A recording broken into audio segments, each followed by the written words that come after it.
గ్రహించి నా ఆజ్ఞలను నీ వద్ద దాచుకొని ఎడల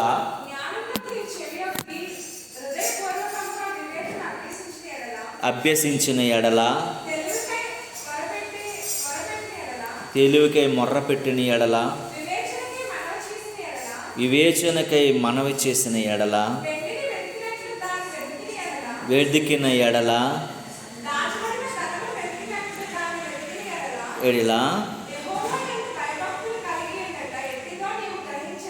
దేవునికి స్తోత్రము కలుగునుగా. నీవు దేవుని గూర్చిన విజ్ఞానము, దేవుని గూర్చినటువంటి జ్ఞానము, దైవ సంబంధమైన జ్ఞానము నీ జీవితంలో మనుగడ ఇహమందు పరమందు కొనసాగించాలంటే దైవ సంబంధమైన జ్ఞానాన్ని నువ్వు తెలుసుకోగలగాలి. అందరూ పిహెచ్డీలు ఫిలాసఫీలు ఎందుకు చదువుతున్నారండి? ఏదో సంబంధమైనటువంటి జ్ఞానాన్ని తెలుసుకోవటం కోసం, ఎవరు కనుగోలేనటువంటి జ్ఞానాన్ని తెలుసుకో కోసం, ఎవరు అది ఇన్వాయిస్ చేయలేనటువంటి వాటిని తెలుసుకొని ఒక కొత్త ప్రజలకు ఏదైనా కొత్తదనాన్ని చూపించాలనుకోవటం కోసం. చూడండి, గూగుల్ లోకంలోనికి వచ్చినప్పుడు అన్ని గూగుల్ చెప్తుందని ఒక వింతలా చూసేవాళ్ళని కదా. ఇప్పుడు గూగుల్ అయిపోయిన తర్వాత యూట్యూబ్ వచ్చింది, యూట్యూబ్ అయిపోయిన తర్వాత ఫేస్బుక్ వచ్చింది, ఫేస్బుక్ అయిపోయిన తర్వాత ఏమొచ్చింది? వాట్సాప్ వచ్చింది, వాట్సాప్ వచ్చిన తర్వాత ఇన్స్టాగ్రామ్ వచ్చింది, ఇప్పుడు దాని అన్నింటికి తాత ఏఐ వచ్చింది. నీ ఫోటోని పెట్టి నువ్వు 50 సంవత్సరాల తర్వాత ఎలా ఉంటావు, 100 సంవత్సరాల తర్వాత ఎలా ఉంటావు, నీ పిల్లలు ఎలా ఉంటాయి, నువ్వు చిన్నప్పుడు ఎలా ఉండేదని అన్నీ చెప్పేస్తుంది. అంటే టెక్నాలజీ రోజు పెరిగిపోతుందంటే ఇహలోక సంబంధమైన జ్ఞానాన్ని సంపాదించుకోవటం కోసం మనుషులు నానా తంటాలు పడుతున్నారు, నానా రకాలైనటువంటి రీసెర్చ్లు చేస్తున్నారు, నానా రకాలుగా ఒక రకమైనటువంటి పిపాసులాగా తయారైపోతున్నారు దైవ లోక జ్ఞానాన్ని సంపాదించడం కోసం. కానీ దేవుని వాక్యం చెప్తుంది ఏంటంటే లోక జ్ఞానం ఇక్కడికి మాత్రమే పనిచేస్తుంది, పరలోక రాజ్యానికి తీసుకెళ్ళదు. లోక జ్ఞానాన్ని సంపాదించుకున్నవాడు ఈ లోకంలో మాత్రమే ఉంటుంది, వాడికి జీవగ్రంథంలో వాడి పేరు ఉండదు. కానీ ఇహమందు పరమందు నువ్వు బాగుండాలనుకుంటే దైవ జ్ఞానం చాలా అవసరం అని చెప్పుకొస్తూ ఇక్కడ 8 విషయాలు రాసుకొచ్చాడు ఆయన. ఏమని రాసుకొచ్చాడనంటే, నీవు చూసినట్లయితే ఇక్కడ ఏమంటాడండి? ఆజ్ఞలను నీ యొద్దకు దాచబడిన ఎడల హృదయపూర్వకంగా ఏంటి వివేచన అభ్యసించిన ఎడల, రెండోది, మూడోది తెలివికై మొర్రపెట్టిన ఎడల, నాలుగోది వివేచనకై మనవి చేసిన ఎడల, ఐదోది వెండిని వెదికినట్లు వెతికిన ఎడల, ఆరోది దాచబడిన ధనము వెతికినట్లుగా వెతికిన ఎడల, ఏడవది చూసినారు 6 విషయాలు ఇక్కడ రాసింది. నువ్వు అన్ని 6 విషయాలు నీ జీవితంలో నువ్వు చేస్తే అప్పుడంట ఏం దొరుకుతుందని రాసిందమ్మా? యెహోవా యందు భయభక్తులు కలిగి ఉండుట ఎట్టిదో అప్పుడు నువ్వు గ్రహించగలుగుతావట అని అంటూ ఆ చివరికి ఒక మాట రాశాడు ఆయన. ఎంత మాట అంటే, దేవుని గూర్చిన జ్ఞానము నీకు అప్పుడు లభిస్తుంది. దేవుని గూర్చిన జ్ఞానం లభించాలంటే నువ్వు 6 విషయాలు నువ్వు పాటించాలి, నువ్వు చేయవలసినవి ఉన్నాయి అని ఎప్పుడు మనం లాస్ట్ వీక్ నేర్చుకున్నాం. ఈ 2 విషయాల్లో కూడా ఉన్నటువంటి విషయాలు మనం చాలా జాగ్రత్తగా గమనిస్తే దేవుని విషయంలో దేవుని జ్ఞానాన్ని సంపాదించుకునేటువంటి వాళ్ళు, దైవ సంబంధంగా బ్రతికేవారు, దైవ సంబంధంగా ఉండేటువంటి వారు చాలామంది ఉన్నారు. వారు జీవితంలో ఎంత ఎదిగినప్పటికీ కూడా వారు ఒదుగుతూనే ఉంటారు. ఒకటోది. రెండవదిగా వారి ఆలోచన, వారి ఆశ అంతా కూడాను ఇహలోకంలో ఎక్కడికి వెళ్ళినా సరే పరలోకం చేరాలన్నటువంటి తృష్ణతోనే బ్రతుకుతారు. నీల్ ఆర్మ్స్ట్రాంగ్ ఎంతమందికి తెలుసు? ఆయన ఎక్కడికి వెళ్ళాడు? ఏం చేశాడు? ఎక్కడికి వెళ్ళి మొట్టమొదట అడుగు పెట్టాడు కదా. చంద్రమండలంలో అడుగు పెట్టాడు అని చెప్పేసి ఒక పెద్ద మీటింగ్ పెడితే ఆయన వచ్చేసి చంద్రమండలంలో అడుగు పెట్టాడు నీల్ ఆర్మ్స్ట్రాంగ్ అని చెప్పారంటే ఆయన ఒక మాట చెప్పాడు. అక్కడికి వచ్చేసి చాలామంది యూనివర్సిటీ పిల్లల మధ్య, ఎక్కడో కాదండి, మన ఇండియాలో జరిగింది, మన హైదరాబాదులో జరిగింది. హైదరాబాదులో వచ్చి ఆయన చెబుతుంటే ఈ చంద్రమండలంలో మొట్టమొదటి అడుగు పెట్టినటువంటి నీల్ ఆర్మ్స్ట్రాంగ్ వచ్చాడు. ఇది అది ఓ పొగడతలు, ప్యాంప్లెట్స్ అన్నీ చేస్తే ఆయన వచ్చి మాట చెప్పాడంటే, చంద్రమండలంలో ఎవడైనా అడుగు పెట్టడం పెద్ద విశేషమేం కాదు, నేను కాకపోతే ఇంకొకటి వెళ్తాడు. పరలోకం అనేది ఒకటి ఉంది, అందులో అడుగు పెట్టడం అది గొప్పతనం. చంద్రమండలంలో అడుగు పెట్టినోడు పరలోక రాజ్యానికి వెళ్ళలేడు, కానీ పరలోక రాజ్యంలో అడుగు పెట్టగలిగిన విశ్వాసం నీకుంటే చంద్రమండలాన్ని దేవుడు తీసుకెళ్ళగలడని చెప్పాడండి. ఆ స్టేట్మెంట్కి జనాలందరూ కూడా ఏమైపోయారంటే ఫిదా అయిపోయారు. ఏంటి అసలు ఈ పరలోకం ఏంటి, నీల్ ఆర్మ్స్ట్రాంగ్ ఏంటి, అసలు నీల్ ఆర్మ్స్ట్రాంగ్ చంద్రమండలం కోసం ఏదో చెప్తాడు అనుకొని మనం వస్తే ఆయన పరలోకం కోసం ఏంటో చెప్తూ ఉన్నాడు అన్నటువంటి ఒక ఆలోచనలో పడ్డారంట స్టూడెంట్స్ అందరు కూడా. అంటే నువ్వు ఈ లోకంలో ఎవడైనా చేయలేంది, ఎవడైనా సరే వెళ్ళలేనటువంటి ప్రాంతానికి వెళ్ళినా సరే వెళ్ళొచ్చు కానీ రావచ్చు, కానీ పరలోక రాజ్యంలోకి వెళ్ళటం అంత ఈజీ కాదు. అందుకే సూది బెజ్జంలో ఒంటి దూరడము సులభమే, కానీ ఒక పాపంట పరలోక రాజ్యంలోకి వెళ్ళడము దుర్లభము అని రాసి ఉంది. సూది ఎంత ఉంటుంది? ఎంత పెద్దది ఉంటుంది, అంతేనా? సూది ఎంత ఉంటుంది? చిన్నది ఉంటుంది. ఒంటి ఎంత ఉంటుంది? చాలా పెద్దగా ఉంటుంది అసలు. అది ఆ చిన్న బెజ్జంలో, అంటే దారం కూడా మనం దూరడానికి నానా తంటాలు పడతాం కదా, ఉమ్ము రాసేస్తాం, కట్ చేసేస్తుంటాం, నానా హింసలు పడి ఏదో రకంగా దారాన్ని దూరుస్తాం. అలాంటిదంట ఒక ఒంటి లోపలికి వెళ్ళిపోయి బయటకు వచ్చేద్దంట, అంత ఈజీయే. కానీ పరలోక రాజ్యంలో పాపి వెళ్ళడం అంత కష్టం. అందుకే నీవు దైవ జ్ఞానం ఉంటేనే, దేవునితో సంబంధం ఉంటేనే, relation with God and righteousness, దేవుని నీతి నీకు తెలియాలా, దైవ సంబంధమైనటువంటి అనుభూతిని అనుభవించగలగాల, దేవుని చేపట్టి నడవగలిగినటువంటి కృపను పొందుకునేటప్పుడే నువ్వు పరలోక రాజ్యముకి వెళ్ళగలుగుతావు అని ఈ చాలా విషయాలు ఇక్కడ చెప్పుకొచ్చాడు. ఇప్పుడు మనము ఎన్నో విషయం అంటే 4వ మాటను చదువుకుందాం. బైబిల్ గ్రంథం ఉన్న తెరవండి ప్రియులారా, 4వ వచనం చూడండి. వెండిని వెతికినట్లు దానిని వెతికిన ఎడల, దాచబడిన ధనమును వెతికినట్లు దానిని వెతికిన ఎడల.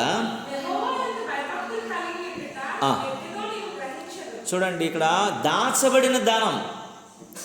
నువ్వు ఎక్కడైనా సరే ఒక 1000 రూపాయలు మన స్థాయికి చాలా అవసరంలో ఉన్నాం, ఆ 1000 రూపాయల మీదే మన మనస్సు, మన ఆలోచన, మన ఆధారపడి ఉన్నాం. ఆ 1000 రూపాయలతోటే మన మనుగడ సాధించాలనుకున్నాం. ఆ 1000 రూపాయలు ఇప్పుడు చాలా మనకు నీడు, అలాంటిది ఎక్కడో దగ్గర పెట్టాం. అది దొరకకపోయినప్పుడు మనం ఎలాగైపోతాము? ఎవడు ఎన్ని చెప్పినా, ఎన్ని మనకు పెట్టినా, మన ఆలోచన, మన మనస్సు ఎక్కడ ఉంటుందండి? ఆ డబ్బుల మీద ఉంటుంది. ఎందుకనంటే ఇప్పుడు ఒక స్వీట్ డబ్బా తెచ్చి మనం ముందు పెట్టినా సరే అప్పటికి కూడా మన ఆలోచన 1000 మీద ఎందుకు ఉంటుందంటే ఈ స్వీట్ డబ్బా ఈ క్షణానికి మాత్రమే, కానీ అది మన అవసరాలన్నీ తీర్చబడ్డానికి ఉంటుంది. కనుక నీవు నేనంట వెండిని వెతుకుతున్నట్లు కాకుండా పోయినటువంటి ధనాన్ని, దాచబడిన ధనాన్ని వెతుకున్నట్లంట దేవుని జ్ఞానాన్ని వెతికే వారంగా ఉండాలంట. మనం ఎప్పుడు మన ఆలోచన, మన తృష్ణ, మన థింకింగ్ ఎప్పుడు కూడా అది దొరికేంత వరకు ఎలాగైతే మనం ఆలోచిస్తుంటామో, అది పట్టుకున్నంత వరకు ఎలాగైతే మనం ఆలోచిస్తామో, అది మన చేతికి దొరికినంత వరకు, మనం చూసుకున్నంత వరకు కూడా ఎలాగైతే ఆలోచిస్తామో, మన అవసరాలు తీరిన తరువాత కూడా మనం ఎలాగైతే ఆ 1000 రూపాయలు దాయబెట్టి ఈరోజు మనకి నడిచింది మన కుటుంబం అని చెప్పుకోగలుగుతామో, అంతగా నువ్వు ఆలోచించగలగాలంటే దాని కొరకు దేవుని నామానికి మహిమ కలుగునుగాక. చూడండి, ప్రసంగిలో ఒక మాట చెప్తాడు. భక్తి ప్రసంగి చూడండి ఒకసారి, 4వ అధ్యాయం 8వ వచనం తెరవండి ప్రియులారా. ఒంటరిగా నన్ను ఒక్కడు కలడు, అతనికి జతగాడు లేడు, కుమారుడు లేడు, సహోదరుడు లేడు, ఆయనను ఎడతెగక కష్టపడును. ఆయన కన్నంట ఐశ్వర్యం చేత తృప్తి పొందదు, సుఖం అనేది ఆయన ఎరుగక ఎవరి నిమిత్తము కష్టపడుచున్నానని అనుకోనడంట. దేవునికి స్తోత్రం కలుగు. ఈ మాటలు మీకు అర్థమయ్యాయని నమ్ముతున్నాను. అసలు ఒక్కడో ఒంటరిగా ఉన్నాడంట. ఆడికి తాడు బొంగరం ఒడిశా లేనటువంటి మనిషి, ఒంటరోడాడు. అలాంటోడంట. చూడండి, ఒంటరిగా ఉన్నటువంటి ఒకడు కలడు, అతనికి జతగాడు లేడంట. అంటే భార్య లేదు, ఎవడు లేడు, కుమారుడు లేడు, అన్నదమ్ములు లేరు. అయినా వాడు ఏం చేస్తున్నాడట? రోజు ఎడదెక్క కష్టపడుతున్నాడంట. ఆడు కన్ను అంటే ఐశ్వర్యం చేత ఏం పొందదటండి? తృప్తి పొందదంట. ఇంకా ఇంకా ఇంకా సంపాదించేయాలా, ఈ డబ్బా నిండిపోయిందంటే ఇంకో డబ్బా నిండిపోయింది అంటే చిన్న సైజు పెంచుకొని డబ్బాలు కొనేస్తున్నాడు అది నింపడానికి. మనం కూడానంట దేవుని జ్ఞానం సంపాదించుకోవటం కొరకు, దేవునితో ఉండటం కొరకు, దేవుని యొక్క మాటలు తెలుసుకోవటం కొరకు, ఆ విశేషమైనటువంటి పరలోక రాజ్యంలో చోటు సంపాదించుకోవటం కొరకట వీడు ఎప్పుడు లేకపోయినా తినడానికి అనుభవించడానికి వీడు ఒంటోడైనప్పటికీ కూడా వీడి విశ్రాంతి లేని శ్రమ పడుతూ సంపాదన కొరకు ఎలాగైతే ప్రయాసపడతాడో మనం కూడా అన్నట్ట అలాగ ప్రయాసపడేవారంగా ఉండాలంట భక్తి సాధనలో. దేవునికి స్తోత్రము కలుగునుగా. అతని కన్ను ఐశ్వర్యం చేత తృప్తి పొందదు, అతను సుఖమునందని నెరగడ సుఖాన్ని తెలుసుకోడంట వాడు. ప్రార్థన తర్వాత దేవుని స్తుతించడం, విజ్ఞాపన, దేవుని వాక్యం చదవడం, దానిలో ఉన్నటువంటి గొప్పతనాన్ని తెలుసుకోవటం, దేవుని కొరకు జీవించటం, దేవునిలాగా బ్రతకటం, దేవుని సముఖంలోనే గడిపే వ్యక్తిగా ఉండాలంట. ఇంకా మన శరీరం ఏమి ఉండకూడదంటే సుఖాన్ని ఎరగకూడదంట. భక్తి సాధన అంటే ఏంటి? సుఖాన్ని. అప్పుడు పూర్వము ఋషులు ఉండేవారు, వాళ్ళు ఎక్కడికి వెళ్ళిపోయారండి? హిమాలయాలకు వెళ్ళిపోయారు అని మనం విన్నాం కదా. హిమాలయాలకు వెళ్ళిపోయి ఆ మంచులో ఒంటి మీద బట్టలు లేకుండా ఆ పుట్టల్లా గట్టి ఒక రకమైనటువంటి గడ్డలు కట్టేసి ఆ భక్తి వారు పొందుకోవాల్సినటువంటి ఆ శక్తిని పొందుకున్నంత వరకును కూడా తపస్సుల్లో మునిగిపోయేవారు. అంటే ఉందా లేదని తెలియదు, వాళ్ళకి ఒక విశ్వాసం, మనం వెళ్తే పొందుకోగలుగుతామన్నటువంటి నమ్మకంతో ఆ ఐసులో అలాగా వారు కొంతమంది అలాగే గడ్డగట్టి చచ్చిపోయేవారు. కానీ ఉంది అని తెలిసినటువంటి దేవుని రాజ్యం కోసం మాత్రము మనం ప్రయాసపడట్లేదంట. వీడికి ఎవ్వడూ లేడు, ఒంటరోడే, అన్న లేదు, తమ్ముడు లేడు, భార్య లేదు, బిడ్డలు లేరు, ఎవ్వడు లేనటువంటి పరిస్థితులు ఏకాకిగా బ్రతుకుతున్నాడు. కానట అతడు ఎడతెగక కష్టపడుతున్నాడట. అతడు ఐశ్వర్యము చేత తన కన్నట తృప్తి పొందట్లేదంట. అతడు సుఖాన్ని ఎరగట్లేదంట, కష్టపడుతూనే ఉన్నాడంట. ఎవరి నిమిత్తము కష్టపడుతున్నానని అనుకున్నాడటాడు. అసలు నేను ఎందుకు కష్టపడుతున్నాను, నాకు ఏంటి బాధ, ఎవడు తినాలా ఎవడు అని అనుకోడంట. నేను కష్టపడి సంపాదించాలన్నటువంటి దేవుని రాజ్యంలో, జీవగ్రంథంలో దేవుని యొక్క పక్కన నీకు స్థలం దొరికినంత వరకు కూడా ప్రయాసపడుతూనే ఉండాలా. దేవునితో మంచి సంబంధం కలిగి ఉండటమే, దేవునితో నడిచే వారంగా ఉండటమే, అది దేవుని జ్ఞానాన్ని సంపాదించుకోవటంలో ఎప్పుడు మనం ఏమైపోకూడదటండి, మనం ఆలోచించకూడదు, తగ్గకూడదు అంటే ఇక పరిగెడుతూనే ఉండాలంట. దేవుని నామానికి మహిమ కలుగునుగా. ఈరోజు నేను మనం ఆలోచించాలి, దేవుని సన్నిధిలో మనం ఎలా ఉన్నాం, మన పరిస్థితి ఏంటి, మన జీవన విధానం ఏంటి, నీ భక్తి సాధన ఎలా ఉందనేది ఆలోచించగలగాల. నీవు దీవించబడట్లేదని అంటే నువ్వు ప్రయాసపడట్లేదు, దేవుడు నీకు ఆయన యొక్క బాహుల్య హస్తం నీ మీద చూపించట్లేదనంటే, కురిపించట్లేదనంటే బికాస్ ఆఫ్ నువ్వు అంత ప్రయాసపడేటువంటి భక్తి నువ్వు చేయట్లేదని నిన్ను నీవు పరిశీలన చేసుకోగలగాలంటే. దేవుని నామానికి మహిమ కలుగును గాక. ఒకసారి మత్తయి సువార్త తెరిస్తే 6వ అధ్యాయం మనకు బాగా ఎరుగుబాటైనటువంటి అధ్యాయం. ఇక్కడ చూస్తే చూడండి, ఒక మాట జ్ఞాపకం చేసుకుందాము. 19వ వచనం తీయండి. భూమి మీద మీ కొరకు ధనము కూర్చుకొనవద్దు, ఇక్కడ చిమ్మిట తుప్పు తినివేయును, దొంగలు కన్నమ వేసి దొంగలెదరు. పరలోకమందు మీ ధనమును కూర్చుకొనుకోండి, అచ్చట సిమ్మిటైనను తుప్పైనను దాన్ని తినివేయదు, దొంగలు కన్నమ వేరు అని అంటూ చివరికి మాట్లాడి చూడండి. నీ ధనం ఎక్కడ ఉండెను, నీ మనసు అక్కడే ఉండెను, నీ హృదయము నీ ధనం ఎక్కడ ఉంటుందో నీ మనసు అక్కడే ఉంటుందంట. మన దేవుని రాజ్యం కొరకే మన మనస్సు ఆలోచించాలి, మన తపన ఆలోచించాలి. మనం దానికంటే విలువైనది లోకంలో మనిషి దేని కొరకండి ప్రయాసపడుతున్నాడు? అమ్మ, దేని కొరకు పడుతున్నాడు మనుషులు? దేని కొరకు చెప్పండి.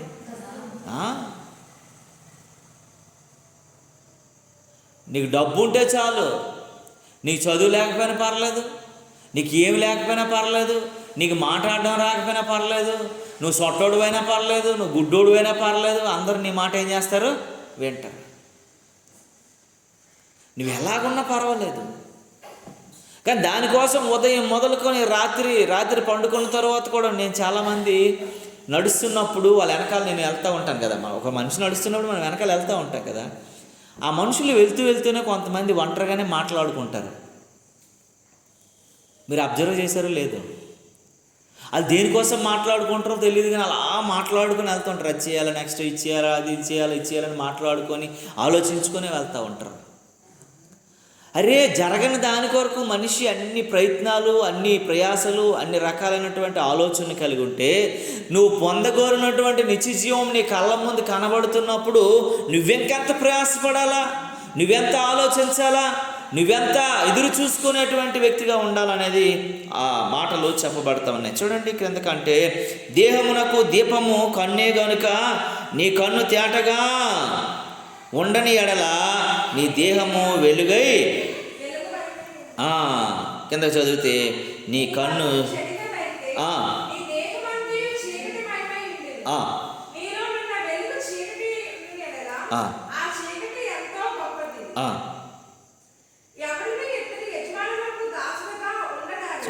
చాలండి. దేవుని వాక్యం చెప్తూ ఉంది కదా, మనం చాలా జాగ్రత్తగా గమనించాలి, ఆలోచించినట్లయితే దేవుని వాక్యం ఏమంటుందండి. అందుకు యేసు 19వ వచనంలో ఒకసారి, 19వ అధ్యాయం తెరవండి ఒకసారి, 19వ అధ్యాయం మత్తయి సువార్తలోని 19వ అధ్యాయంలో ఒక మంచి మాట ఉంటుంది. ఈ రెండు టాలీ ఒకసారి చూడండి అమ్మా. 19, 21, 22 చదవండి. అందుకు యేసు, నీవు పరిపూర్ణమగుటకు కోరిన ఎడల పోయి నీ ఆస్తిని అమ్మి బీదలకిమ్ము, అప్పుడు పరలోకమందున్న నీ ధనము కలుగును, నీవు వచ్చి నన్ను వెంబడించమని అతనితో చెప్పెను. అయితే యవనస్తుడు మిగిలిన ఆస్తి గలవాడు గనుక ఆ మాటను విని పడుచు వెళ్ళిపోయాను. చూడండి, అందుకు యేసు ఏమని చెప్తున్నాడంటే, నువ్వు పరిపూర్ణుడు అవ్వాలంటే నీకున్నదంతా కూడా నేను చేయాలటండి, ఇహలోకంలో నువ్వు ఖర్చు అయిపోవాలంట. మనం ఒక పాట పాడతాం కదా, అది ఆయన ఏం పొట్టోడు పాడతాడు, ఏం పాట ఆయన, పొట్టు పాస్టర్ గారు, ఆయన నీకోసం ఖర్చు అయిపోతాను అని ఒక పాట ఒకటి ఉంటుంది కదండి. నీ పని కోసం ఖర్చు అయిపోతా, పని కోసం ప్రాణం పెడతా, పని కోసం జీవిస్తానయ్యా అని ఒక పాట ఉంటుంది. నిన్ను స్తుతించడానికి సిగ్గుపడను యేసయ్యా, నిన్ను ప్రీతించడానికి వెనుకాడను యేసయ్యా, నాకున్న ధనము, నాకున్న బలము, నాకున్న పొలము, నాకున్న తెలివి, నీ పని కోసం ప్రక్కన పెడతా, పని కోసం ప్రాణం పెడతా అని ఈ పాట ఉంటుంది. కనుక దేవుని వాక్యం చెబుతూ ఉంది, నువ్వు సంపూర్ణుడు కావాలంటే, పరలోక దానం నీకు కలగాలంటట, ఇహలోక దానం ఏం చేయాలంటే దాని మీద మనసు వెళ్ళకూడదు. మన టార్గెట్ దేనికి రీచ్ అవ్వాలో దాని మీద ఉండాలి. ఎందుకు ఈ లోకంలో నువ్వు సంపాదించుకుంటే దేని తినేస్తుందటండి, చిమిటా తప్పు తినేస్తుంది. అందుకే మన ధనాన్ని ఎక్కడ మనం దాచుకోవాలంటే పరలోకంలో దాచుకోవాలి. దేవుని నామానికి మహిమ కలుగును గాక. ఆ యవనస్తుడు ఆ మాట వినగానే వాడికి నచ్చలేదు. ఏమైపోయాడండి, గొప్ప చెప్పేవాళ్ళ నా ధనం అంతా వదిలేమంటున్నావు, ఎందుకంటే ధనము ఎక్కడుండేనో వాడి హృదయము అక్కడే ఉంటుంది. అందుకే వదలడానికి వాడు ఏమైపోయాడు, ఇష్టపడలేదు. ఏ లోక సంబంధమైన దాని మీదే మనస్సు మనుషులకు ఉంటుంది తప్ప పరలోక సంబంధమైన మనిషి పక్క ఉండదు ఎవరికి. ఇప్పుడు పిల్లలు రాత్రి పగలు దేనికి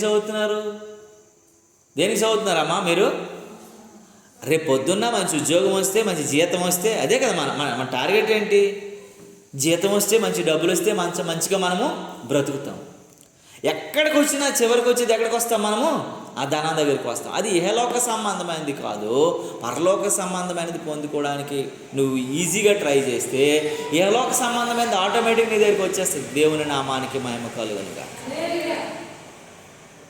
నువ్వు ఇహలోక సంబంధమైనది నువ్వు ఆలోచించాల.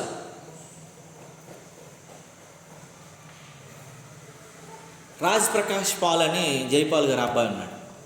మనం కలిసినప్పుడు ఆ అబ్బాయి నేను చాలా క్లోజ్గా మాట్లాడుతూ ఏంటంటే, తమ్ముడు నువ్వు చాలా అన్ని విషయాల్లో కూడా నువ్వు మంచిగా వదిలేసి వచ్చావు దేవుని సేవకి, నువ్వు రికార్డింగ్ స్టూడియోలో గట్టి పనిచేసేవాడు, చాలా ప్రయాస, చాలా ధనాన్ని నువ్వు అంతా వదిలేసావు తమ్ముడు అని ఒక పాస్టర్ గారు ఆయనతో మాట్లాడుతున్నాడు.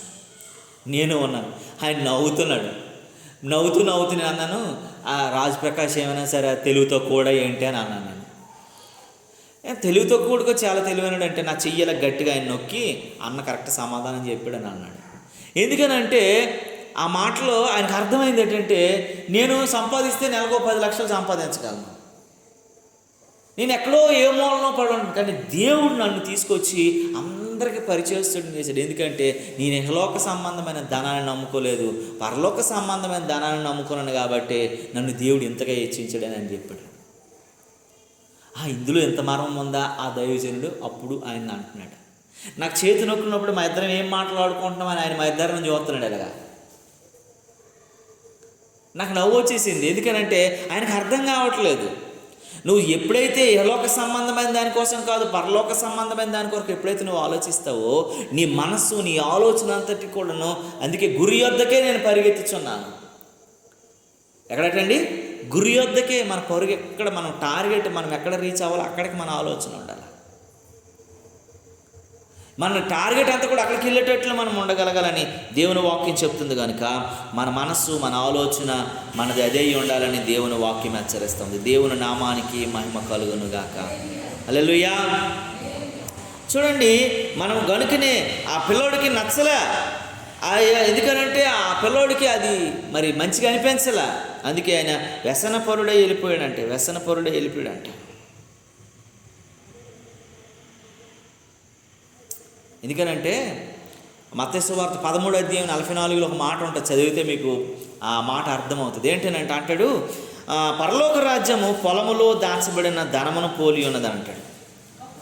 ఒక మనుష్యుడు దానిని కనుగొని దానిని దాచిపెట్టి అది దొరికిన సంతోషంతో వెళ్ళి తనకు కలిగినదంతయు అమ్మి ఆ పొలమును కొని. ఇంకా ఆ ముందుకు చదవండి. ఇంకా కాదు 45. మరియు పరలోక రాజ్యము మంచి ముత్యమును కొన వెతుకుచున్న వర్తకును పోలి ఉన్నది.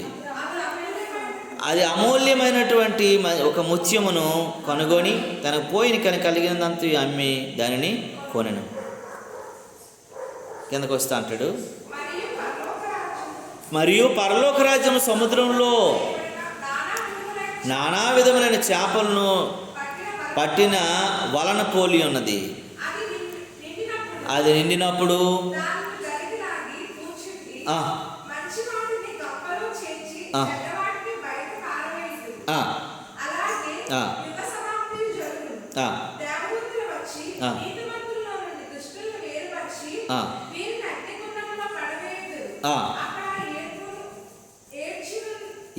ఏడ్పులు పండు కొడుకుటియు ఉండెను.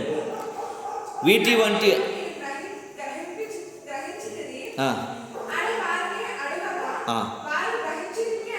దేవునికి స్తోత్రము కలుగును గాక. అందుకని ఇక్కడ దేవుని వాక్యం ఏం చెప్తుందండి? 44 ఏమంటాడు? అక్కడ చూసినట్లయితే పరలోక రాజ్యంలో పొలములో దాచబడినటువంటి ధనాన్ని పోలుందంట. ఎందుకనంటే నువ్వు పరలోక రాజ్యంలో ధనం ఇహలోక సంబంధమైనది కాదు, కానీ పరలోక ధనాన్ని నువ్వు ఎప్పుడైతే ఎత్తుక్కుంటావో, ఎప్పుడైతే సంపాదించుకోవాలనుకుంటావో అప్పుడంట నీవు నీతిమంతుల్లోకి వెళ్ళిపోతావంట. దేవుడు ఏం చేస్తాడు? చేపలను ఎలాగైతే వేరు చేస్తాడు, మంచివి చెడ్డవి. మనం యూట్యూబ్లో చూస్తే చేపలు పట్టిన వాళ్ళు బోల్డ్ అన్ని యూట్యూబ్లో వస్తుంటాయి కదండి. అది ఎలా ఉంటుంది? మంచి చేపలన్నీ వాళ్ళలో వేస్తారు, మంచి వాళ్ళ బుట్టల్లో వేసుకుంటారు. చెడు అన్నీ ఏం చేస్తారు? తిరిగి మళ్ళీ సముద్రంలో పడేస్తారు. దేవుడు కూడా అంతే, మంచి చెడుని ఏం చేస్తుంటాడు అటండి? వేరు చేస్తాడు. అందుకే మనము మన జీవితాల్లో మన ప్రయాస, మన ఆలోచన అంతా దేని మీద ఉండాలండి? పరలోక ధనాన్ని సంపాదించుకోవటంలో ఉండాలి. అది దైవ జ్ఞాన సంబంధమైనది అయి ఉండాలి. ఇంకోటి 5వ వచనంలో చూస్తే చివరిగా ఒక మాట, యెహోవా యందు భయభక్తులు కలిగి ఉండుట ఎట్టిదో నీవు గ్రహించెదవు, దేవుని గూర్చిన విజ్ఞానం నీకు లభించును. అంటే యెహోవా యందు భయభక్తులు కలిగి ఉండటం ఎట్టిదో, ఎలాగ ఉండాలో అని నువ్వు తెలుసుకోగలుగుతావంట. నువ్వు అది తెలుసుకోకపోతే నీ జీవితం పెద్ద మార్పు లేనటువంటి జీవితంగా మారిపోతుంది. ఆ దేవుడికి సంబంధం లేనటువంటిదిగా మారిపోతుంది. అది ఒక మాట నేను చెప్పి ముగిస్తానండి. ఎందుకంటే హోషియా గ్రంథంలో ఒక మాట ఉంటుంది చూడండి. హోషియా 6:3 చూడండి. హోషియా 6:3లో యెహోవాను గూర్చిన జ్ఞానము సంపాదించుకుందాము రండి.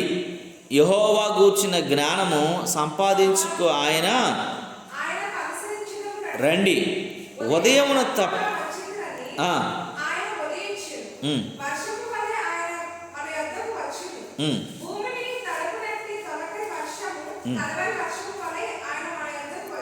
చూడండి, ఇక్కడ చూడండి, యెహోవాను గూర్చిన జ్ఞానం సంపాదించుకు ఎలాగ రావాలటండి? దేవుడు అంట మన దగ్గరికి మనం సంపాదించుకోవాలని, ఆయన మనల్ని హక్కును చేర్చుకోవాలని, మన హృదయంలో చేర్చుకోవాలనట. ఉదయం ఎలాగైతే రోజు మానుతుందండి. వర్షం వచ్చినా, వాన వచ్చినా, తుఫాన్ వచ్చినా, ఏదొచ్చినా సరే, జలప్రలయం వచ్చినా, వర్షం ఏమైనా మానుతుందా? అదే ఉదయం ఏమైనా ఉదయించడం మానుతుందా? సూర్యుడు అనుకునే సమయంలో ఒక్క సెకండ్ కూడా మార్పు లేకుండా వచ్చేస్తాడు.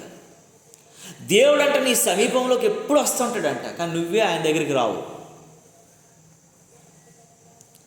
వర్షం ఎలాగైతే మేఘం కమ్మగానే వర్షం వచ్చేటువంటి సూచన రాగానే వర్షం ఎలాగైతే కురుస్తుందో, తగు కాలం వర్షాకాలం వచ్చినప్పుడు వర్షం ఎలాగైతే సంభవిస్తుందో, దేవుడు కూడా నీ దగ్గరికి అలాగే వస్తాడు. కానీ నువ్వే దేవుడి దగ్గరికి వెళ్ళలేని పరిస్థితులు ఉన్నావంట.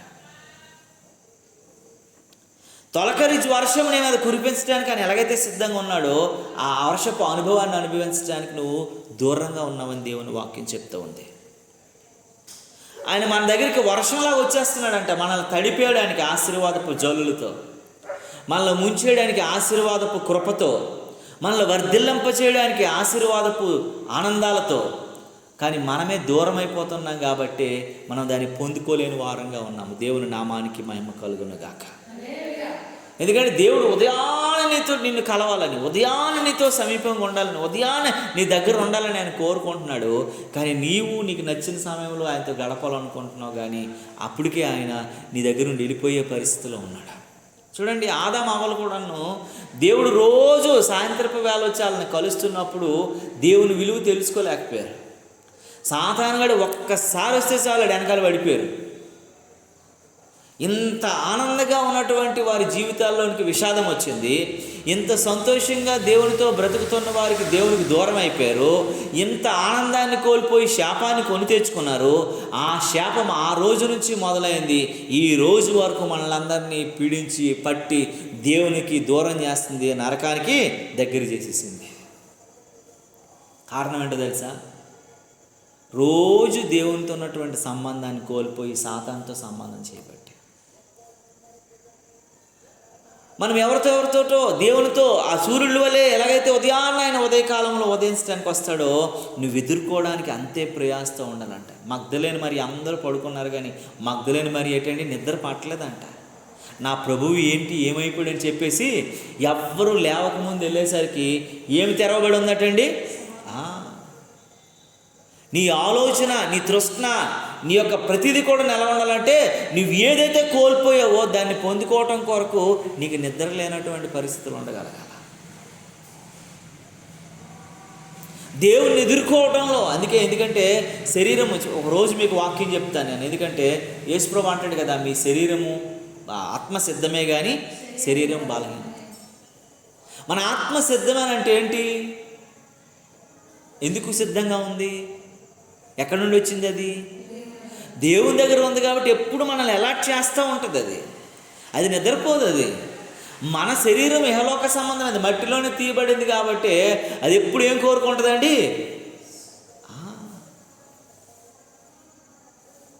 బలహీనతను కోరుకుంటుంది. ఇరిగిపోయే స్వభావము, నలిగిపోయే స్వభావము, కూలిపోయే స్వభావము, పగిలిపోయే స్వభావము, గాయమవగలిగిన స్వభావము. కానీ ఆత్మ ఎప్పుడు కూడా ఎలా ఉంటుందండి? సిద్ధంగా ఉంటుంది. దేవుని చిత్తమైతే ఒకరోజు మీకు నేను ఆ వాక్యం చెప్తాను. కనుక విరిగి నలిగినటువంటి మనస్సు దేవునికి ఇష్టమైన బలి. నువ్వు విరిగగలిగినటువంటి స్థితిలోనికి రాగలగాలి. మన వాక్యం చెప్పుకున్నాం కదా, 5 రొట్టెలు ఎరవబడ్డాయి కాబట్టి 5,000 మందికి పంచబడ్డాయి. నువ్వు విరగనంత కాలము అనేక మందికి ఆశీర్వాదకరంగా ఉండవు, దీవునికరంగా నీ కుటుంబానికి ఉండవు, నీకు ఉండవు, ఎవరికి ఉండవు. కనుక దేవుని బిడ్డలారా, నీవు నేను మనమంట సూర్యుడు ఎలాగైతే ఉదయించడానికి వస్తాడో, దేవుడు కూడా నిన్ను కలుసుకోవడానికి, దేవుడు కూడా నిన్ను దర్శించడానికి, ఆ దినపు ఆశీర్వాదాన్ని నీపైన నీ కుటుంబం పైన ఉంచడానికి ఆయన వస్తాడు. కానీ నువ్వే ఏం చేయలేకపోతున్నావు అంటే, దైవ జ్ఞానం నీకు అర్థం కాక, దైవ చిత్తం నీకు తెలియక, దేవుని గొప్పతనం ఏదో నువ్వు తెలుసుకోలేని పరిస్థితుల్లో మూర్ఖత్వంలో ఉన్నావు. కాబట్టి దేవునిని కలుసుకోలేనటువంటి వ్యక్తిగా బ్రతుకుచున్నావు. దేవుని నామానికి మహిమ కలుగును గాక. హల్లెలూయా. అందుకే నీవు నేను మనమంట దేవుని వాక్యం చెప్తూ ఉంది. దేవుని మాటలు మాట్లాడుతున్న సంగతి ఏంటంటే, యెహోవా యందు భయభక్తులు కలిగి ఉండుట ఎట్టిదో నీవు గ్రహిస్తావు. ఈ 6 విషయాలు నీకు అర్థమైతే దేవుని యందు ఎలా భయభక్తులు కలిగి ఉండాలి. దేవుడికి రోజు వచ్చేస్తున్నాడు నిన్ను కలవాలని, నిన్ను పట్టుకోవాలని, నీతో మాట్లాడాలని, నీ బాధలు తెలుసుకోవాలి, నీ కష్టాలు తెలుసుకోవాలి, నీకు సహాయకుడిగా ఉండాలని ఆయన వస్తున్నాడు. కానీ నువ్వేం చేయట్లేదు. ఆయన్ని కలవగలిగిన అవకాశం నువ్వు కల్పించుకోవట్లా. ఆయన్ని కలవగలిగినటువంటి మనసు నీకు రావట్లేదు. నీ బాధలు నీతోనే చెప్పుకుంటాను, నీ కష్టాలు నీతోనే చెప్పుకుంటాను, నీ ఆలోచనలు, నీ ప్రయత్నాలు, నీ యొక్క ప్రణాళికల మీద నువ్వు నడుస్తున్నా తప్ప, నీ ప్రతి కష్టాన్ని, నీ భారాన్నంతటిని ప్రభువు చేతికి అప్పగించట్లా. మన కళ్ళ ముందే యేసయ్య ఏం చేశాడు? మన భారాన్నంత, సిలువ భారాన్ని ఎవరు మోసాడు? అది ఎవడు మోయాలి? మనం మోయాలి. మన పాపము చేత, అపరాధం చేత చచ్చినోళ్ళం కాబట్టి మనం మోయాలి. మన కళ్ళ ముందు ఆయన మోసినప్పటికీ కూడా ఇంకనూ కూడా లోక పాపములను మోసుకుని దేవుని గొర్రెపిల్ల అంటే ఈ పాపాలన్నీ మోసుకుని వెళ్ళగలిగాడు. ఈ భారాన్నంతటినీ మోసుకుని వెళ్ళగలిగాడు. ప్రయాసపడి భారం మోస్తున్న జనులారా, ఆయన దగ్గరికి రావాలా, నీ భారాన్ని ఆయన మీద మోపాలా. ఆ అనుభవంలోనికి ఇంక నువ్వు రానంతకాలం కూడాను దేవుడు వస్తున్నాడు, పోతున్నాడు. కానీ నీవు దేవునితో మమేకం కావట్లేదు. కనుకనే ఆశీర్వదించబడలేనటువంటి వ్యక్తిగా మిగిలిపోయావు. కనుక ఈ సాయంత్రకాల సమయంలో నీవు నేను మనం ఎలా ఉన్నాం?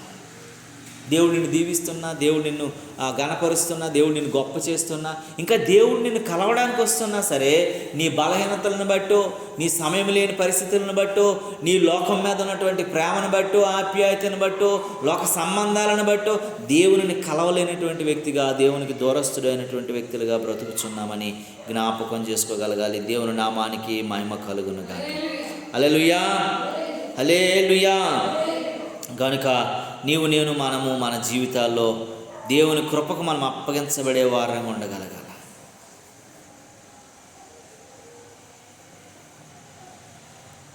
ఒక్క మాట చెప్పి మీకు ముగిస్తాను. ఈ మాట నేను చెప్పాలనిపించిన మనసులో లూకా సువార్త 10:22 ఒకసారి తెరవండి. అక్కడ మంచి మాట ఉంటుంది, చూడండి ఒకసారి. లూకా సువార్త 10:22 సమస్తమును నా తండ్రి చేత నాకు అప్పగించబడి ఉన్నది. కుమారుడు ఎవడో తండ్రి తప్ప మరి ఎవడను ఎరుగడు, తండ్రి ఎవడో కుమారుడు తప్ప మరి ఎవడను ఎవరికి ఆయన బయలుపరచబడిన ఉద్దేశించువాడు తప్ప మరి ఎవడను ఎరుగరని చెప్పు. దేవుడు చాలామందికి అర్థం కాదు. నేను దేవునితో ప్రార్థన చేస్తాను, దేవునితో కలుస్తాను, దేవుడితో మాట్లాడతాను. ఎందుకంటే ఇంకొకటికి అర్థం కాదు. అది ఇంకొకరికి, నీకు ఆయనకి ఆ రిలేషన్, నీకు ఆయనకు ఉన్నటువంటి సంబంధం, ఆ కుమారుడిగాను కుమార్తెగాను, ఆయన తండ్రి స్థానంలోని నీ కుమార్తె స్థానంలో, కుమారుడి స్థానంలో తండ్రి స్థానంలో ఉన్నటువంటి స్థితిని నువ్వు వెళ్ళి కలుసుకునేటప్పుడే ఆ ఆప్యాయతను చూడగలుగుతావు. దేవుడు ఎంత గొప్పవాడు అంటే, నీకేం తెలియకపోయినా, నువ్వెంత దారిద్రపు మనిషివైనా, నీకు ఎంత అసలు విలువ లేనటువంటి వ్యక్తివైనా సరే, దేవుని కృపలో నిన్ను ఆయన కుమార్తెగా లేక కుమారుడిగా అంగీకరించాడంటే ఎంత గొప్పవాళ్ళైనా పక్కన పెట్టేస్తాడు. చూడండి, మగ్దలేని మరి వచ్చేసి ఏం రాసింది? ఆయన పాదాలకి నూనె రాసింది. అక్కడ ఎవరో పేతురు గారు, యోహాను గారు అందరూ ఉన్నారు కదా. పేతురు ఏమంటున్నాడు? ఎంత అయ్యా అలా కాదు, ఈ పాపాత్మరాలు నిన్ను ముట్టుకుంటుంది ఏంటి కదా, అలాగే అనుకున్నారు కదా. ఇంత విలువైన తైలాన్ని వృధా పరిచేస్తుంది ఏంటి, ఈమె పాపి కదా, ఈమె వ్యభిచారి కదా, ఈమె ఇది కదా అది కదా అని వాళ్ళ మనసులో అనుకుంటున్నారు. అప్పుడు యేసుప్రభు వెంటనే వాళ్ళ మనసులను గ్రహించిన దేవుడు ఏమంటున్నాడు అంటే, ఒకడికి 100 రూపాయలు బాకీ, ఒకడికి 1000 రూపాయలు బాకీ. కానీ బాకీ ఉన్నవాడు ఇద్దరిని క్షమించాడు. ఎవరిని ఎక్కువ క్షమించినట్టుని అడిగాడు. ఎవడు ఎక్కువ సంతోషిస్తాడని అడిగాడు. మనం ఆ వాక్యాలు చదివారు కదా మీరు. అప్పుడు 1000 క్షమించబడినోడు ఎక్కువ, అంటే నీకంటే ఆమె గొప్పగా సంతోషిస్తుందని యేసు ప్రభువు చెప్పాడు. నిజంగా నువ్వెంత దూరంగా ఉన్నా సరే, ఎంత స్థితిలో ఉన్నా సరే, దేవుడు ప్రేమకు నువ్వు అప్పగించబడినట్లయితే, దేవుని కృపకు నువ్వు అప్పగించబడినట్లయితే, దేవునితో సహవాసం చేస్తున్నట్లయితే, అదే దైవ జ్ఞానానికి మూలమైనటువంటి సమస్తాన్ని నువ్వు పొందుకున్నట్లయితే, అప్పుడు ఎట్టిదో నువ్వు గ్రహించగలుగుతావు, ఎట్టిదో నువ్వు తెలుసుకోగలుగుతావు. కనుక ఈ సాయంత్రకాల సమయంలో మనం దేవుని జ్ఞానానికి సంబంధమైనటువంటి ప్రతి ఈవిని తెలుసుకోవట్లో నువ్వు 6 విషయాలు పాటించాలి. ఏంటంటే ప్రతిదీ కూడా నువ్వు తెలుసుకోగలగాలి నీ జీవన విధానంలో, నీ జీవితంలో. అప్పుడే నువ్వు అనేకమైన మేలులు పొందుకోగలుగుతావు, అనేకమైనటువంటి అద్భుతాలు చూడగలుగుతావు, అనేకమైనటువంటి దీవెనలు నువ్వు పొందుకోగలుగుతావు. నీ జీవితం మారిపోతుంది. ఈ రోజు నుంచి ప్రయత్నించు, ప్రార్థించు.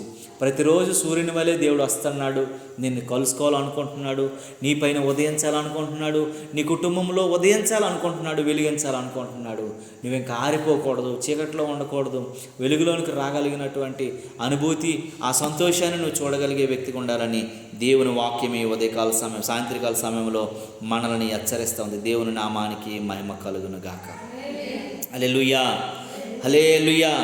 అందుకే ప్రియులారా, దేవుని వాక్యం పదే సార్లు మనతో మాట్లాడుతున్నాడు దేవుడు. కానీ మనమే దేవునికి లోను కాని వారంగా ఉన్నాము, దేవునికి మరి మాట వినేవారంగా లేము, దేవుని మాటకు మనం లోబడిన వారంగా ఉన్నాము, దేవుని చిత్తాన్ని నెరవేర్చలేని వారంగా ఉన్నాము, దేవుని యొక్క కృపకు మనం దూరస్తులమైపోతూ ఉన్నాము.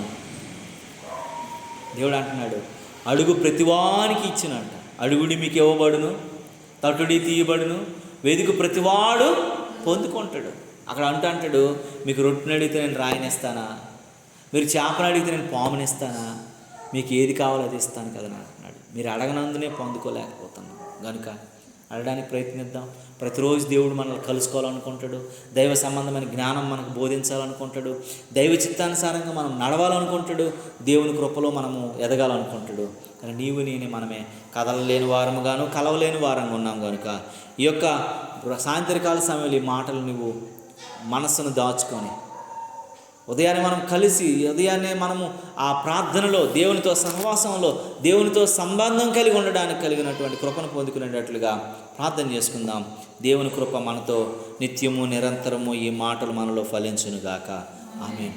పరిశుద్ధుడా, జీవము కలిగిన మా తండ్రి, నీకు వందనాలు. అయ్యా, నీ జ్ఞానం ఎట్టిదో మేము తెలుసుకోవాలనుకుంటే ప్రభువా, మేము 6 చేయాలి. ఈ 6 మా జీవన విధానాన్ని ప్రభువా, మేము డబ్బును వెతికినట్లుగా మా ప్రయాస అంతా దాని మీద ఎలాగైతే పెడతామో మిమ్మల్ని వెతకగలిగే కృప మాకు అనుగ్రహించండి. మీ సన్నిధి, మీ తోడు, మీ ఔన్నత్యం మాపై ఉంచండి, మీ కృప మాపై ఉంచండి, మీ కాపుదల మాపై ఉంచండి, మీ సన్నిధి మాపై ఉంచండి, మీ ప్రభావం మాపై ఉంచండి. సమస్తం సంబంధమైనటువంటి